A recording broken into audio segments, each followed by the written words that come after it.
Bonjour à tous et bienvenue sur cette énième vidéo que je ne les compte plus à présent, il y en a tellement. Et aujourd'hui, j'aimerais vous parler d'un sujet qui m'est cher et qui, à mon avis, va vous apprendre beaucoup de choses. Il s'agit de l'appendice. J'en ai déjà parlé dans d'autres vidéos, mais j'ai pas trop développé le sujet ou j'ai pas trop approfondi. Et je voulais vraiment qu'on en parle parce que je pense que c'est très très important et que beaucoup d'entre vous ont du mal à sortir de leur Missy, probablement à cause d'elle. Donc voilà, aujourd'hui ça va être le principal sujet. Je vais me baser sur le livre du docteur Pourtalais, que je vous ai déjà mis en lien dans les premières vidéos, je crois. Alors il faut savoir que ce médecin, donc c'est un chirurgien à la retraite, il a lui-même eu des problèmes gastriques toute son enfance, et il est devenu après chirurgien du coup gastrique jusqu'à sa retraite. Et du coup il a beaucoup travaillé sur la digestion et sur les problèmes du coup d'émicie. Et du coup, et il a développé une théorie sur l'appendice et son lien du coup avec nos maladies, et qui est très intéressant. Alors, du coup, je vais me baser sur ce qu'il a dit, parce que c'est une première chose, mais également sur mon expérience, parce que c'est grâce à lui que j'ai pu avoir une autre vision de la maladie, et aussi grâce à lui que j'ai pu me faire opérer. Et d'ailleurs, avant qu'on rentre dans le vif du sujet, je tiens quand même à vous dire que c'est depuis mon opération de l'appendice que je vais quand même vachement mieux. Mais vraiment, en fait, c'est pas comparable. Il y a vraiment un avant appendice et après appendice, quoi. L'appendice, où elle est. Donc, je vais vous mettre un petit schéma qui est en fait sur le livre aussi, mais qui peut vous servir si vous n'êtes pas trop au courant. En fait, du coup, l'appendice, elle est à la fin de l'intestin et au début du côlon. Et en fait, son rôle, alors le rôle c'est, son rôle il est encore un peu sujet à débat, mais il y a quand même pas mal d'études, pas mal d'expériences qui ont été faites pour qu'on sache quand même plus ou moins à quoi elle sert. Et en fait, elle serait là pour réguler la digestion. Grosso modo, ce serait elle qui pousse ou non les acides biliaires, les acides gastriques à partir ou pas. C'est-à-dire que dès qu'on commence à digérer, bah, il y a déjà tout un système naturel qui envoie du coup des acides gastriques pour digérer évidemment tout ce qu'on mange. Mais disons que l'appendice serait là pour réguler en plus de ça, et elle serait là aussi du coup pour réguler la digestion et le transit. Le problème qu'on a avec ça, c'est que bah, en fait plus on mange et plus en fait l'appendice elle est polluée. Ce qui est un peu normal, c'est comme si vous aviez une voiture neuve et plus vous roulez et ben plus les tuyaux vont s'encrasser quoi. Quoi que vous fassiez, ça va forcément s'encrasser d'une manière ou d'une autre. Bah là c'est un peu pareil. Parce que l'appendice, comme vous pouvez voir sur le dessin, elle est vraiment dans un petit coin, c'est un petit truc, donc forcément tout ce que vous mangez, ça lui passe au-dessus quasiment, ou en dessous, bref, ça dépendra un peu de chacun, mais dans tous les cas, ça rentrera dedans d'une façon ou d'une autre. Donc au bout de dizaines d'années, elle va forcément être polluée par ce qu'on mange. Et donc l'appendice va être diminuée, inflammée, irritée, bref, elle fera plus son boulot comme elle devrait le faire. D'ailleurs, il y a eu des tests cliniques, il y a même eu des autopsies en fait sur les enfants, sur les adultes, bon, sur les vieux aussi, enfin bref, jeunes et vieux. Et en fait, on ne peut pas avoir une appendice saine toute notre vie. En fait, ça n'existe pas, grosso modo. Il y a, c'est pas possible de toute façon. Et il disait en fait, il n'y a que les jeunes enfants qui ont encore une appendice qui est vraiment propre. En fait, dès qu'on commence à manger, dès qu'on commence à ingérer des choses, elle est destinée vraiment à être vraiment pas à être mauvaise quoi. Et du coup, j'ai une question à vous tous et j'aimerais beaucoup que vous répondiez dans les commentaires. C'est, avez-vous encore ou non votre appendice? Pour ceux qui ont des problèmes, pour ceux qui ont du mal à gérer, pour ceux qui ont des grandes douleurs, pour ceux qui ont des colites, que ce soit RCH, que ce soit Crohn, avez-vous encore votre appendice? Il est très fortement probable qu'à 95% vous me répondiez oui. Et je ne serais pas étonné parce que en fait l'appendice, du coup du fait qu'elle marche moins bien, qu'on a développé une faiblesse par rapport à notre système digestif, elle va envoyer plus d'acide gastrique, plus de sucre biliaire. Donc forcément tout ça, eh ben, c'est très nocif pour le système digestif. Puisque évidemment ça vient irriter nos parois intestinales. Et en plus, si on est déjà irrité par ce qu'on mange, eh ben, les sucs gastriques et tout, ça vient encore plus irriter. Et ça ne fait qu'empirer les choses. Alors en relisant un peu le bouquin, je me suis rendu compte qu'il y avait aussi deux types de colites généralement. Alors lui, il appelle ça la colite droite et la colite gauche. Apparemment, la colite droite, c'est des mauvaises digestions et une prise de poids. C'est-à-dire qu'on a souvent des douleurs, mais par contre, on ne maigrit pas. Et même limite, on prend du poids. Et la colite gauche, autant la digestion est un peu améliorée, autant par contre, vous perdez facilement du poids. Ce qui a été mon cas en fait. Parce que moi, j'avais pas trop de douleur à la digestion. Par contre, voilà, je perdais du. En fait, je mangeais à un moment, je mangeais normalement et je perdais du poids tout le temps. Et du coup, ça c'était la colite gauche. Et du coup, de cette conclusion-là, bon, on peut savoir déjà dans quel type de situation vous êtes. Et surtout, ce qui faisait le docteur Portalet et ce qui m'a fait à moi à l'époque, parce que lui, il vit à Bordeaux et il était venu à Paris une fois et je l'avais contacté et il avait bien voulu m'ausculter. Et je sais pas vous, mais moi j'ai vu beaucoup de trucs gastrologues dans ma vie, de médecins, de chirurgiens, machin. Et quand on leur dit qu'on a des problèmes de ventre, qu'on leur dit qu'on a une mycie, qu'on leur dit qu'on a une RCH, qu'on leur dit qu'on a une Crohn, ils vont regarder votre estomac, vous voyez, ils vont regarder vos intestins, ils vont palper comme ça, regarder vite fait. Oui, là ça fait mal. Généralement, ça fait pas mal. Je sais pas si je sais pas comment vous avez vécu ça, mais moi je sais très bien qu'à chaque fois qu'on me papait le ventre, jamais ça m'a fait une douleur spécifique. Jamais je me suis dit ah là ça fait mal ou vraiment là il y a un truc. Peut-être une fois ça m'a fait un peu mal parce que peut-être j'étais vraiment pas bien, mais voilà le lendemain j'avais pas mal là, j'avais mal ailleurs. Enfin c'était pas la même chose quoi. Et là pour la première fois eh ben, en fait, il a pas cherché 50 endroits, quoi. Il a vraiment pris, du coup, vous savez, le côté droite en bas de l'intestin, là où il y a l'appendice, du coup. Et il a réussi vraiment à. Il a palpé un petit peu, mais alors très vite fait, comme ça, hop, hop, hop, hop. Et il a vraiment, il a appuyé, mais alors vraiment d'un coup.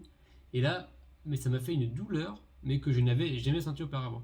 Et il explique dans son bouquin que ça, c'est le psoas, je crois, un truc dans le genre, le réflexe du psoas. Et c'est typique du coup des gens qui ont un appendix enflammé. Alors, par contre, le plus dur c'est de le trouver en fait, parce qu'il y a très peu de gens qui arrivent à le faire facilement. Mais vu qu'il a fait ça toute sa vie, bah en fait voilà, c'est très facile pour lui. Et en fait, de ce jour-là, il m'a dit bah vous voyez, vous avez vraiment une appendix enflammée quoi. Et on a pris rendez-vous du coup enfin j'ai pris rendez-vous chez un chirurgien pour lui demander s'il voulait bien m'opérer.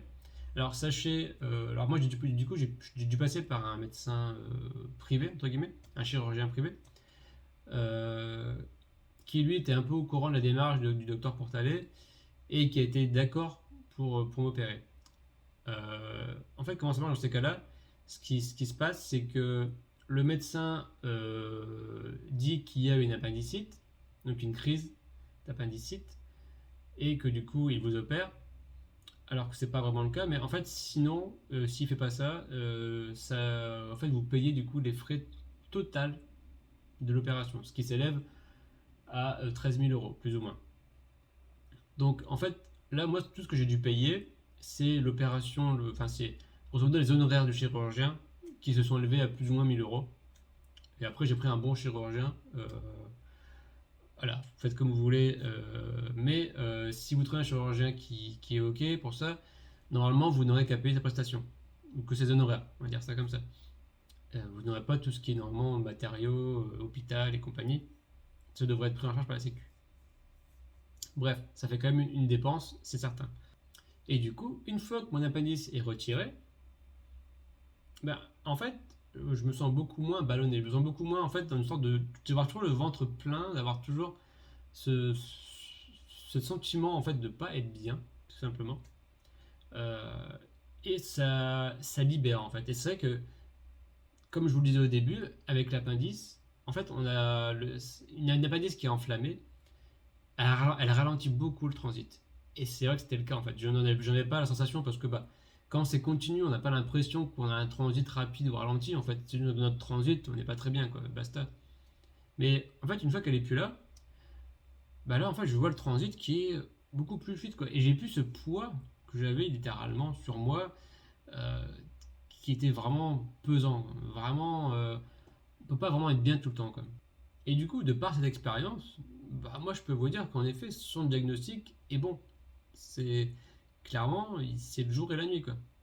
D'ailleurs, en fait, depuis que je me suis fait opérer de l'appendice, il m'est arrivé d'avoir des petites crises ou de pas être bien, mais c'était généralement à cause de mon alimentation, parce que je fais trop d'écart, parce que je n'ai pas fait attention, parce que je suis fatigué, enfin bref. Et quelquefois, ça m'arrive d'avoir quelques petites crises, mais jamais ça ne revient au stade que j'avais avant mon opération. Avant mon opération, si je ne faisais pas attention et que j'avais un début de crise, généralement, je ne pouvais pas empêcher que ça revienne au sang, quoi. J'avais du mal à empêcher que ça revienne au sang, quoi. Maintenant, quand il m'arrive d'avoir des petites crises, je peux très facilement l'arrêter. Vraiment, c'est ok, là je fais attention, ok, je prends un peu de patinza, ok, voilà. Et en 2-3 jours, c'est fini. Je pouvais pas faire ça avant. Avant, ça marchait pas, ça. Ça marchait pas du tout. Donc là, je vous résume vraiment très brièvement sa théorie principale sur l'appendice. Et je pense que je vous en parle très souvent de l'alimentation, de manger du riz, de manger quelque chose qui absorbe tous vos sucs gastriques et tous vos acides biliaires, parce que c'est ça aussi qui fait que ça irrite énormément le côlon. Donc ça, je pense que je vous le dis peut-être déjà trop souvent, mais voilà, faut que ça rentre, vraiment faut que ça rentre, hein. Et dedans, dans son livre, il explique vraiment mieux et plus en détail, du coup, tout le principe derrière l'appendice. Il y a aussi énormément d'expériences ou de retours de patients qui avaient du Crohn, qui avaient du RCH, euh, qui est des sportifs, vraiment de tous bords.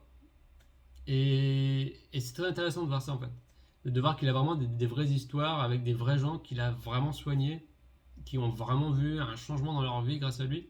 Et je suis un mec de plus comme ça, quoi. Et ça me fait plaisir d'ailleurs. Il rajoute aussi que pour les personnes qui ont déjà eu une appendicectomie, et ben en fait, si eux ont des problèmes du coup digestifs, généralement ce n'est qu'un problème après d'alimentation.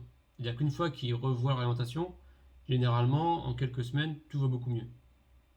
Si si vous avez changé votre alimentation, que vous faites vraiment attention et que ça ne va toujours pas très bien, c'est probablement parce que votre appendice est encore trop problématique, quoi. C'est-à-dire elle fout vraiment le bordel dans tout et ça marche pas, quoi.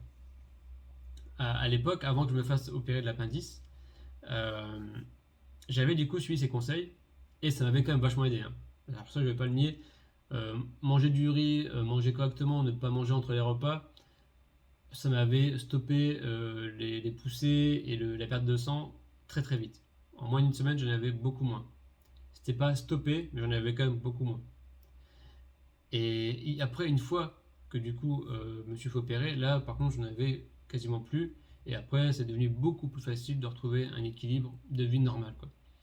Hein, et d'ailleurs, il y avait une expérience, enfin une expérience, il y avait une patiente qui était atteinte de Crohn depuis ses 10 ans, qui avait des douleurs, qui n'était pas bien, qui avait un métier qui la fatiguait, et du coup, avec sa maladie en plus, c'était très très difficile.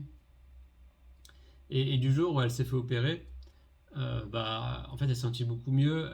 En quelques mois, elle avait plus de problème du tout, en suivant toujours, par contre, l'alimentation recommandée. Ça ne changera jamais, hein. Mais en tout cas, elle a pu retrouver une vie normale, elle a pu créer une relation amoureuse qu'elle n'avait pas eu jusqu'ici, parce que jusqu'à 30 ans, elle n'avait pas pu avoir de relation, parce que, comme vous le savez tous, quand on est emmerdé avec notre Crohn ou notre RCH, c'est très compliqué de rentrer dans l'intimité avec ça, quoi. Moi, le premier, je lui dis, mais je peux pas retrouver de copine avec ce genre de problème, quoi. Et qui veut entendre quelqu'un aller aux toilettes tous les heures ou avoir des problèmes, avoir des gaz, voilà, ça tue l'amour direct, on est tous d'accord, vous voyez. Et, et bien qu'on peut l'accepter après qu'on ait déjà une relation stable, mais au début, c'est très dur d'aller voir quelqu'un et cacher ça, c'est pas possible. Donc bref, tout ça pour dire que voilà, elle avait beaucoup de problèmes de Crohn et ça a très bien marché pour elle. Alors, je le répète une dernière fois, mais voilà, je suis pas du tout, et alors pas du tout payé pour dire ça. En aucun cas. Je vous le dis vraiment parce que ça m'a énormément aidé. Et que ça peut vous aider aussi, je l'espère vraiment. Et ça serait bien que en fait, les gastrologues commencent à reconnaître certaines choses, mais ça rapporte pas de sous, quoi. Vous voyez, c'est-à-dire que un chirurgien qui vous opère, bah ok, vous voyez, le chirurgien prend des sous, l'hôpital prend des sous, mais c'est tout en fait. Après, il n'y a pas des tonnes de médicaments à vendre, donc forcément, ça rapporte moins à l'industrie pharmaceutique, donc forcément, c'est pas intéressant. Et pourtant, c'est une solution qui vraiment vous change la vie.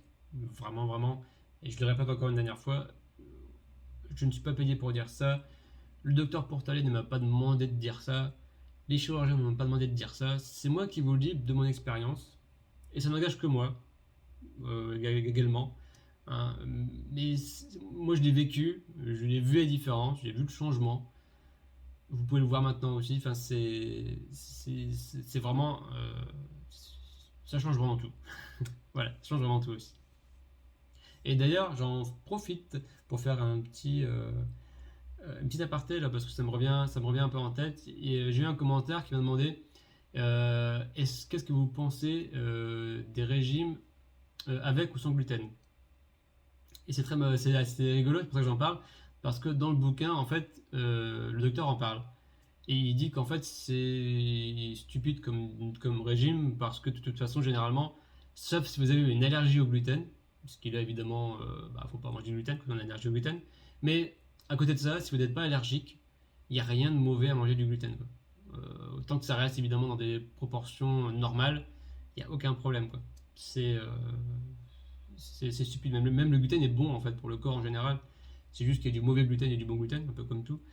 Mais si vous prenez des bons produits, des bonnes pâtes bio, du pain de boulanger, enfin, il n'y a pas de souci en fait.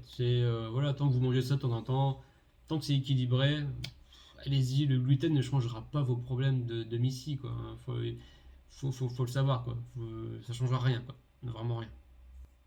Donc voilà, c'est tout ce que j'avais à dire sur l'appendice. Si vous avez des questions, n'hésitez pas. Je vois que vous êtes de plus en plus nombreux à rejoindre et à vous abonner à la chaîne et ça me fait très plaisir. Je sais bien que c'est pas grand chose, mais voilà, on a presque atteint les 40, je crois, ou les 40 abonnés, ou pas très loin.